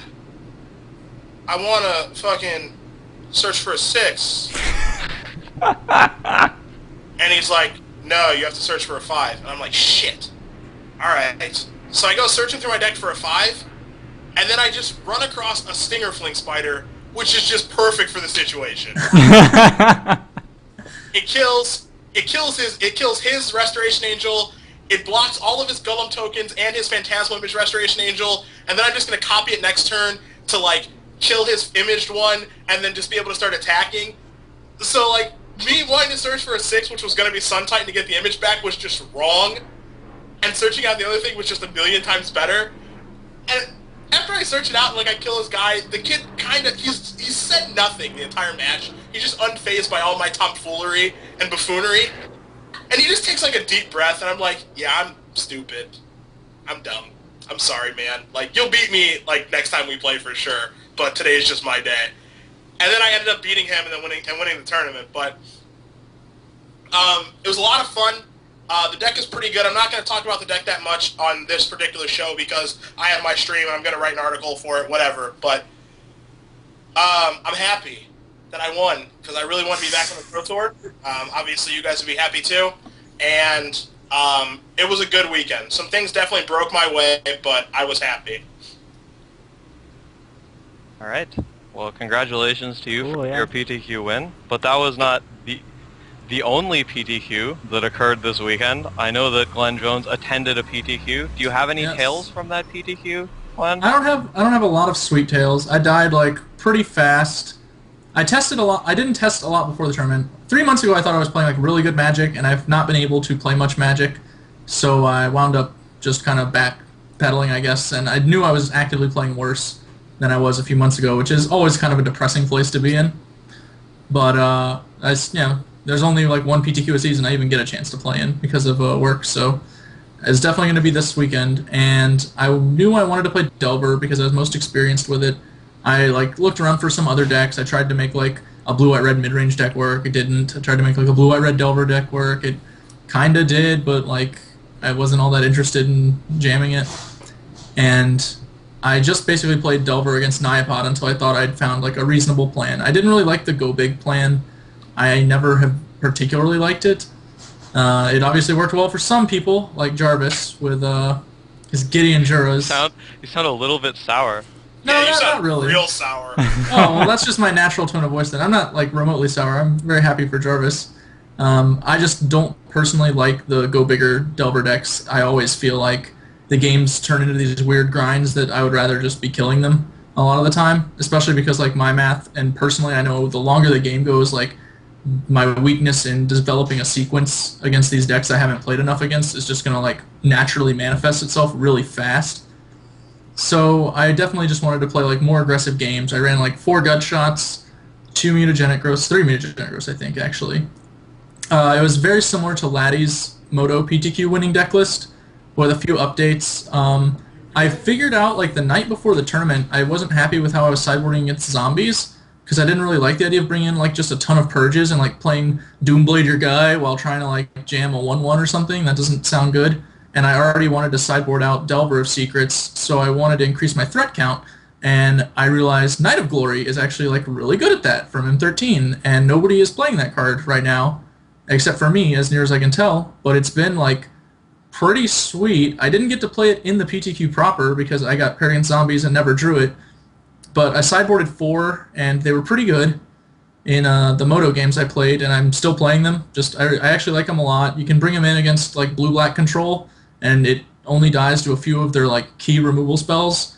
And your plan postboard is to, like, must keep Curse of Death sold off the table anyway, so like that's fine. And it's been genuinely like kind of a more impressive card than I expected. I even brought it in against like Dungrove Elder in a daily last night because like I had cards I didn't like in the matchup, and he can attack for 3 on turn 2, or like make a Delver fly harder, or let a Geist of Sanctraff attack into a Strangleroot Geist and live and stuff like that. So like it was kind of surprising the weird spots where he was bizarrely fine in. So I've still liked him. In the PTQ proper, like I got paired against some weird decks. I got paired against Nyapod 3 times, which was the only deck I had tested against with Delver, and I went 0-3 against it when I thought my matchup was like a little over 50% with the changes I'd made. So that was kind of awkward. I may have just been wrong. Like it's very possible that I misevaluated the matchup. It felt like I was losing games that I shouldn't be losing. Like in game 1, I lost the game where I turn 1 probed my opponent, and his hand was like Forest, Birds, Pod, Inferno Titan, 4 lands, and like I just like kind of laughed. I'm like, oh, well, I guess no respect. That's cool. And then like very promptly died to like Visionary, Blade Splicer, Huntmaster, Resto Angel off the top. And the sick part was actually like I played my Geist, and he has the Blade Splicer, and I snagged the token, and I like look up and I'm like, how many cards in hand? And it says this many, 2 known. And I'm like 2 known and a Restoration Angel. And he was like, shrugs, and I just looked down at my hand and like, yep, Restoration Angel. That's gonna make it harder. And he definitely had it. Like after the match was pretty surprised, but I had the Stone Read, but nothing I could do. Like, just fell over and died. So it was a good tournament. Like I learned the matchups a little better. I think I could have won like probably 2 of the games against Nyapod if I took much stranger sequences to keep a 4-drop off the board. I think I underestimated how powerful Thragtusk was going to be against the particular Delver deck I had constructed versus like the conventional Delver decks. Because once it was in play, it was just like really difficult to win. I could get people to like between 1 and 3 life multiple times, and then they got the Thragtusk, and then I couldn't get them back down. And that was like a big problem once the Restoration Angels came in, because then there was just never a chance they were going any lower. So I think that a combination of those factors really affected me, like not preparing appropriately. And yeah, it cost me. I've been playing the deck online since, and I was reading through Moto deck list today, which I get to do for work, which is fun. But one of the cards I saw was in Random Jeweler's Mono Blue Illusions list, which he 4-0'd a daily with. He's playing Jace's Phantasm in Mono Blue Illusions, which was kind of surprising. I don't know if it's good or not. He wasn't playing Thought Scour either, which kind of weirded me out, but the card was Sleep, which as soon as I saw it, I like immediately facepalmed like in the middle of the office, because it was like exactly what I wanted to do against Nyapod. Like I wasn't running mana leaks, so I get even more value when they main phase their Restoration Angel to dodge my leaks. I just get to untap, Sleep the Resto Angel, the Splicer, and the tokens it has made, and attack them twice, which is almost certainly going to be enough to kill them. I was real disappointed. And I see Jarvis saying in the chat he told me about Sleep, and he didn't say nothing about Sleep. I didn't even know that card was legal until today. So, no, Jarvis. I'm sorry to respond to the chat, but no, you did not tell me about Sleep. Congratulations to Jarvis Yu, who is in our chat, for winning that PTQ. Yep. Good job. Yes. We would be remiss if we did not mention that Jarvis Yu was at that PTQ and killed everyone else in attendance. Attaboy, Jarvis. With the same deck that Bill top-aided the Star City event with. So, Jarvis is a very powerful wizard. Unfortunately, he could not be with us tonight because the internet is tough for men of Jarvis's magnitude. But Jarvis is a very powerful PTQ wizard, and he has slain another. I don't know if we have any other PTQ stories to tell. I was not personally at a PTQ because I never leave my dwelling. I don't know how Steven feels. He probably had like social events to go to or some such. Maybe we were just watching the Star City and preparing for the podcast. That can be what we claim. We were I don't know, what do you playing think? Diablo together, Adam. Oh, were we? Yeah. I was there. Not even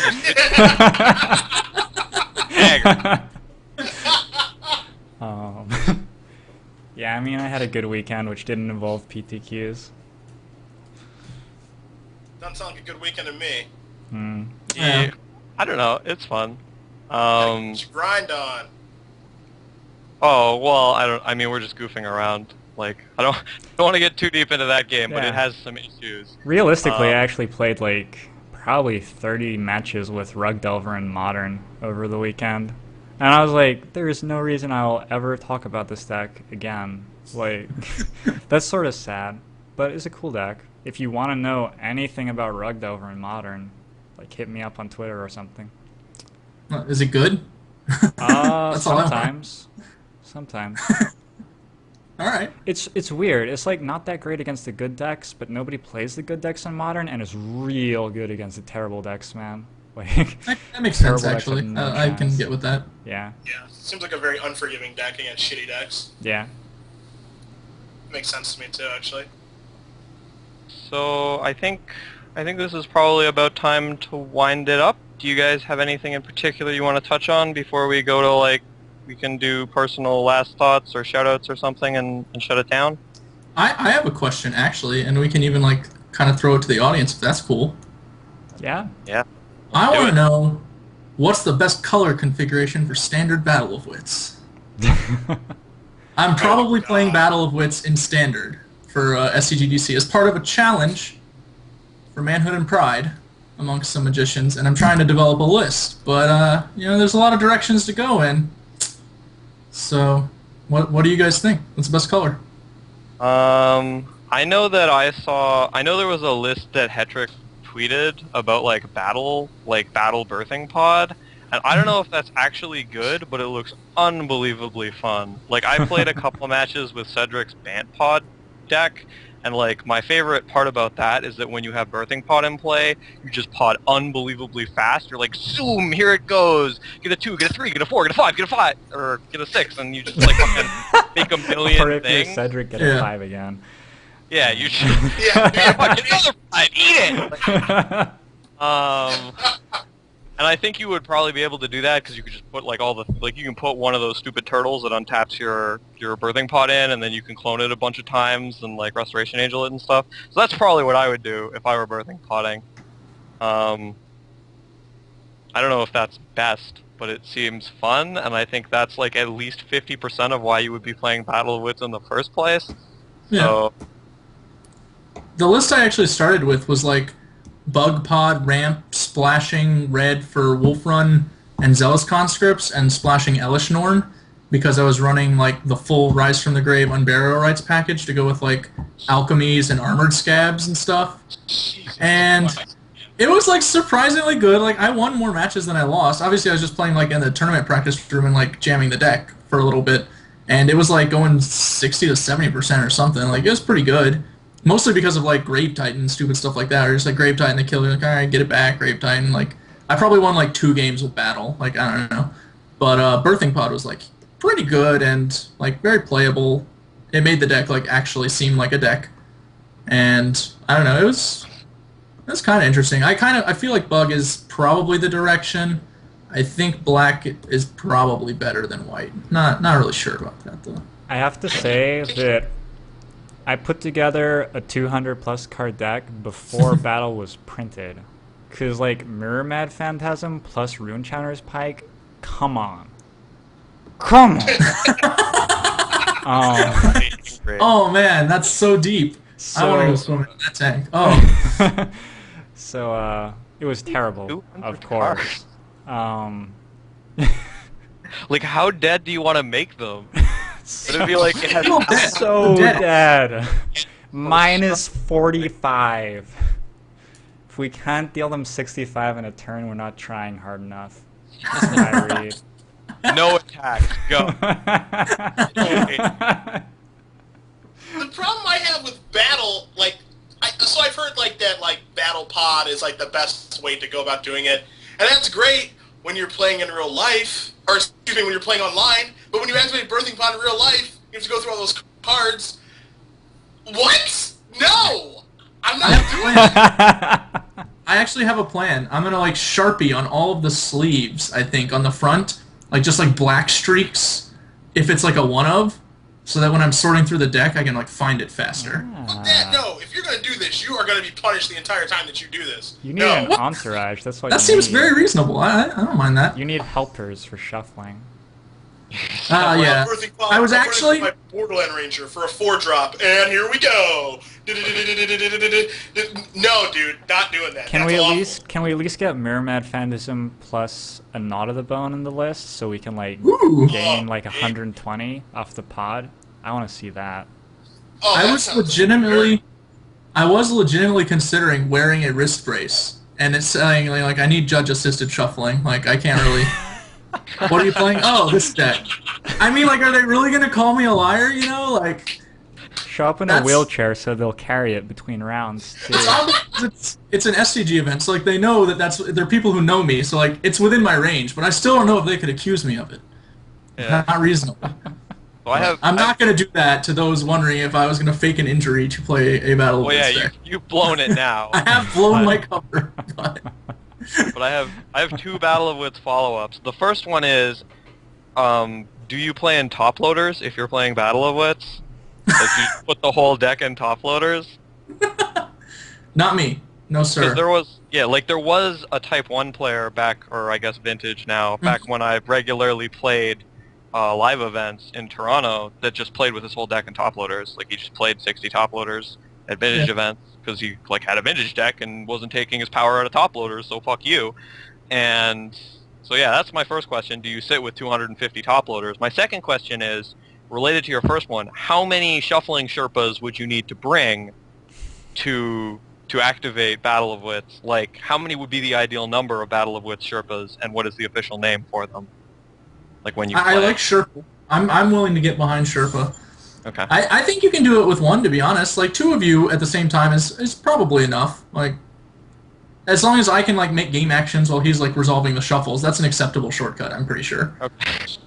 Hi, I'm Glenn, and this is my Sherpa, Dave. Yeah. Dave will be shuffling while I will be playing my turn, and then. All right, I like it. That sounds awesome. Everything about Battle of Wits makes me want to kill myself. I'm not even I'm happy to have brightened your day, Cedric. all Very the happy. cards of Battle of Wits, that many cards, registering the deck list, shuffling it, activating Birthing Pod. God forbid there were fetch lands in the format. Just no. Now, depending, like we've got some pretty good people who said they were going to do this, and obviously, like people just drop out of the challenges the closer it gets to the date. So, like we went from having like 10 interested parties to we'll probably have like 4 people or something like that. But imagine like it's theoretically possible you could have like enough good people playing in like a high enough variance tournament that the deck could possibly like top 16 or something, and that would be really insane if it just top 16 or top 8. Kenny Mayer came really close in a Legacy Open with his Legacy battle. He got top 32. He was playing for top 16 in the last round. Like, Yeah, I would really love to do that because I have a long and storied history of playing decks that are not good and are from another format 3 or more years old in like older formats, which probably no one who plays Magic now actually remembers anything about. But it's fun. So yeah, I would be all about that. It seems like it would be hard to actually physically get the cards for Battle of Wits. Like that would be my concern. Shouldn't so Huey Jensen did something with Battle of Wits, right? Yep. Like he top eighted a GP or something. he did top 8 a Grand Prix with Battle of Wits. Shouldn't that just put you in like the hall like immediately, or like get the roundup on the 39% or something? Like He was pretty close, man. I mean, it's like yes, like he top eighted a bunch of PTs and he's really good and blah blah blah blah blah. But like we just have to find something to put him over the edge, and then someone's just like, he top eighted GP of Battle Wits. All right, he's in. Like that's all it should take. it was among the criteria I considered. He should be. Ugh. That's another discussion for another day. But if you top 8 anything with Battle Wits, you should be in the Hall of Fame. Alright, I think we should probably wrap it up. We're sort of tiptoeing towards the 2-hour mark, and I want to keep it somewhat reasonably sized. So, I guess if you guys have any final thoughts before we turn the stream off, let's start with Steven and go around. Steven, do you have anything to say? I'm good to go. Thanks for tuning in. I want to say the easiest way to get more people watching is retweeting our Twitter stuff, liking on Facebook, telling your friends about the blog where the recording's up, after the show. If you guys do that, like, the more people hear, the more people talking in chat. That's the coolest thing about streaming, that we get to interact with the audience in real time while we're doing the show. So it would just be great if we could get more and more people watching. Said, you got final thoughts? Obviously had a good weekend. Glad I won the PTQ, playing PT Seattle. For the people that are watching this show, I'm going to do a little shameless self-promotion really quick, if you don't mind. Never change. The way that, yeah, I am who I am, right? The way that I streamed BantPod on Thursday, and, we switched, as an audience, there was like 700 people watching, so I appreciate everyone who was there on Thursday night. Of course, that was 8 hours. The way that we switched cards and interacted and came to my deck list, huge thank you for everyone that was watching, and that's the exact same way I'm going to be testing for the Pro Tour. I'm not going to be on a team. I'm not going to attempt to be on a team. I'm going to be testing on my stream for everyone in the world to watch. So if you guys want to interact with me on my stream, my chat, my Facebook, my Twitter, anything like that, that's how I'm testing for the Pro Tour. I'm not going to be hiding any decks. I'm going to be doing it with everyone in the public. So hopefully that's something you guys will enjoy. Thanks for the help with the BantPod deck. My show will be on tomorrow, 4 o'clock Pacific Standard. You guys know where to find it, hopefully. So there you go. That's it for me. Glenn, do you have anything for the nice people? No, not really. I'm playing an SCG DC this weekend, I guess, so you'll hopefully maybe hear or see about me there. It's my second week off in a row, which is a nice rarity for me. So that's going to be fun. I'm playing, like I said, like a battle deck in Standard, unless I can't figure it out and wuss out or something, which is very possible and within my range, just so we're clear. But I also have a Legacy tournament, and I'm kind of between a few different decks for that one. I like Blue-Red Delver, which is a deck I've played before to some success. I'm not especially experienced in Legacy, so that means a fair bit to me. But I'm considering some other stuff as well, like Goblins and Maverick. So, didn't you top 8 Columbus in Legacy? Yep. Those were rounds 5 to 11 of Legacy I'd ever played, or something like that. I don't know. Yeah. Okay. So, don't get days. That's the motto for Legacy. Yeah. I never got days, so that was pretty easy. All right, and I just wanted to say thanks for watching, pretty much. Like, I really enjoy doing the show, and I think we're going to continue getting better at it as we go along. So if you have feedback for the show, feel free to send it to me, either on Twitch at @AwinnerIsYou, or you can just send it to the show, and I will get it. But yeah, it's a lot of fun, and thanks for tuning in, and we will continue to do it. So thanks, guys. See Bye, you later. everybody. Bye.